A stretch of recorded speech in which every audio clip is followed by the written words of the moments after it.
Hello, what's up everybody? Hope you're all doing amazing. Hope you're having a lovely, blessed weekend. Yeah, so we are back on part 2 of Nigeria. Yay! Hope you guys you enjoyed part 1. I know it's crazy, it's unbelievable, but anyway, it is what it is. That's what we always go through as backpackers, most especially if you're an African and you're traveling or backpacking. It has never been easy. So to my fellow Ugandans, or if you're from Africa and you're starting your journey of backpacking, get ready for all that craziness, get ready for all that drama. But girl, you got it. As long as you're positive, that's what matters. You have to know, like, as long as you know how to stand out for yourself, you're gonna make it. You're gonna, it has never been easy, so sometimes, like, when we come here, like, we don't talk about anything.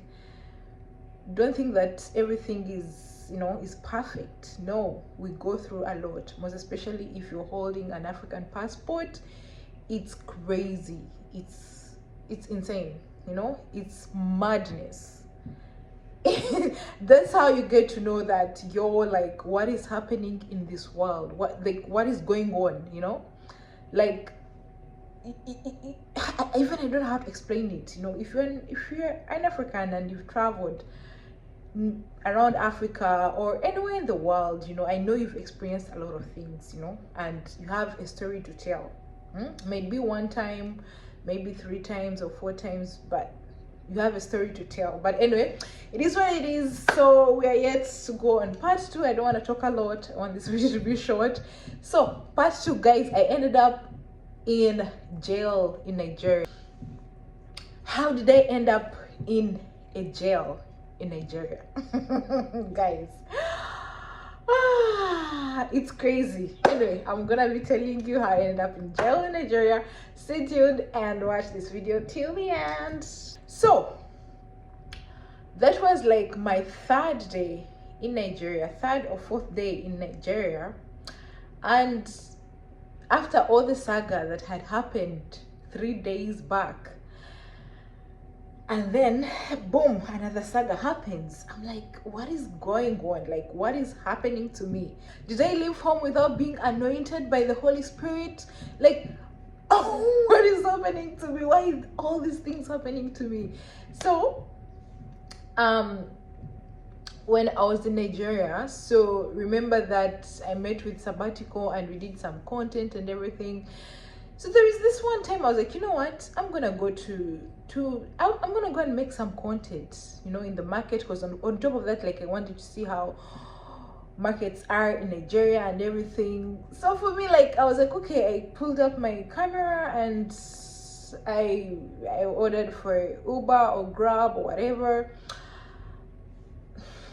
and I went to the market. There is this huge market, and of course, like, I wanted to buy a few things because that was like almost the end of my trip in Nigeria. That was like the 4th day, so I was remaining with maybe 2 days, 1 day, around there.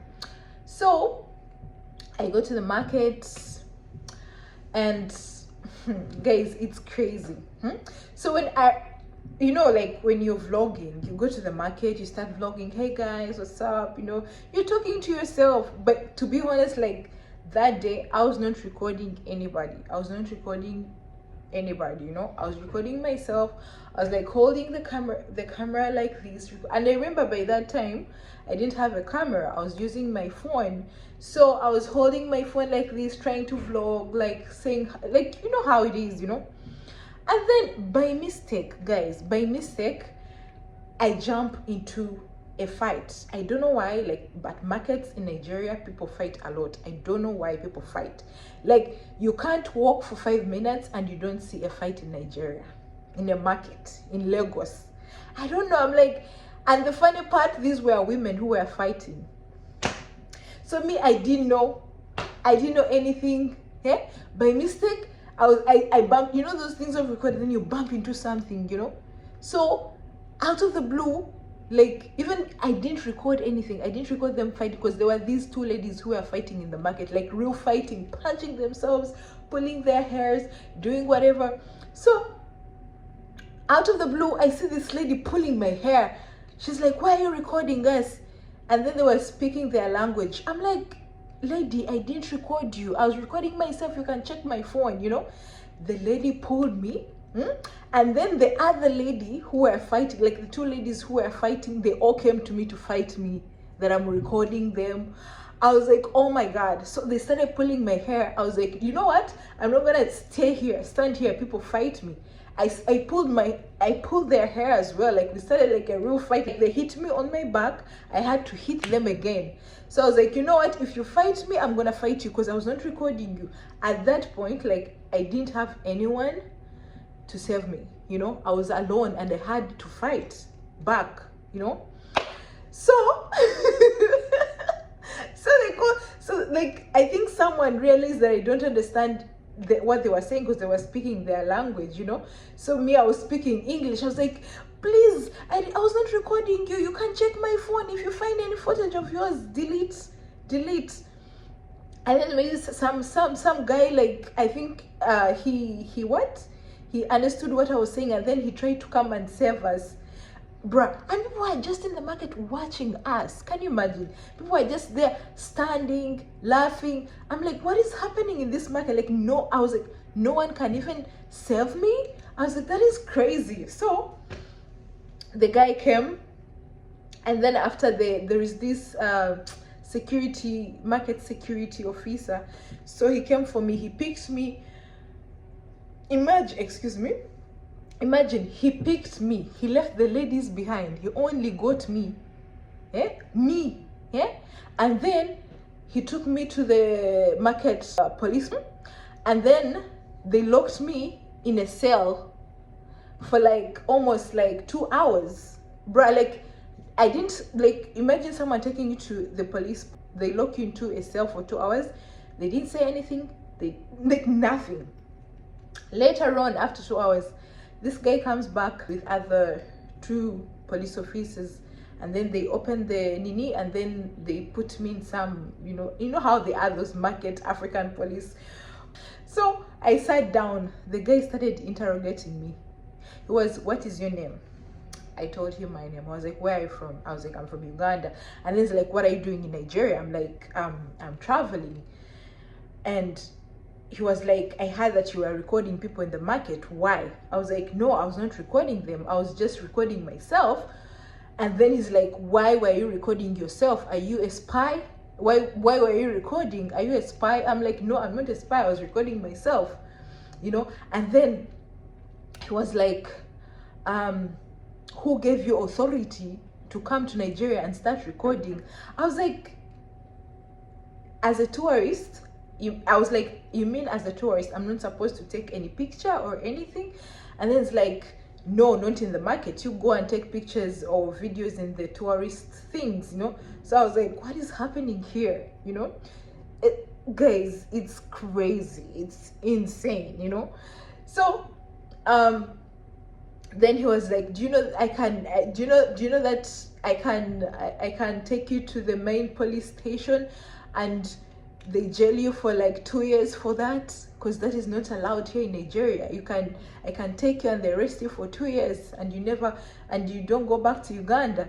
And I'm like, so by that time I knew this guy wanted money. After that experience at the airport, I was like, this guy wants money. So I was like, of course, I'm a Ugandan. I know how to deal with police officers, because back at home, that's the same thing. So I was like, please, I'm so sorry. I didn't know that cameras are not allowed. I'm sorry for what happened, and please forgive me.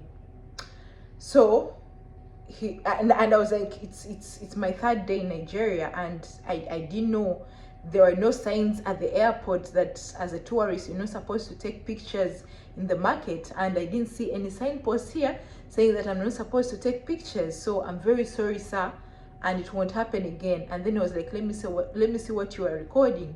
I showed him, and then he told me to delete everything, so I deleted everything. And then after, he was like, if you want me to let you go, you have to give me money. And I'm like, sir, how much? And then it was like, it was I think, oh my god, guys, let me tell you, this is crazy. I had to give a police officer something like, it was around like $72, around 72 or $80, around there. That's what he asked me. And then I told him, sir, I don't have that money right now. I don't have it. And then, because I had carried something like maybe $20, $15. And then he was like, if you don't have it, then you're gonna stay here. And then I was like, okay, so where is the ATM? So he was like, you can, he even escorted me to the ATM to go and withdraw money to give him. So I was like, oh my god, like that was a real saga. And then after we came back to the police post, and then I gave him the money, because even he refused me like to give him money in public. So we had to go back to the police station to give him the money, you know. So it's, for me, that was insane. Like, bruh, how do you leave the people who were fighting me and you only take me? The people who were like, it's crazy. They left the ladies and then they had to take me because I was a foreigner, you know. Like, that was like, actually, like the airport situation experience was the worst, but this one was the worst.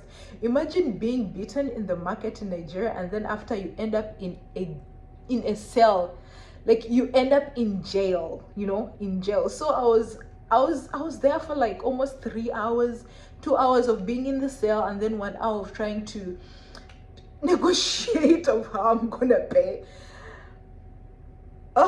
So it was a crazy experience. But anyways, guys, I want this video to be short, but all in all, I'm so happy that at least I didn't spend a night in a cell in Nigeria.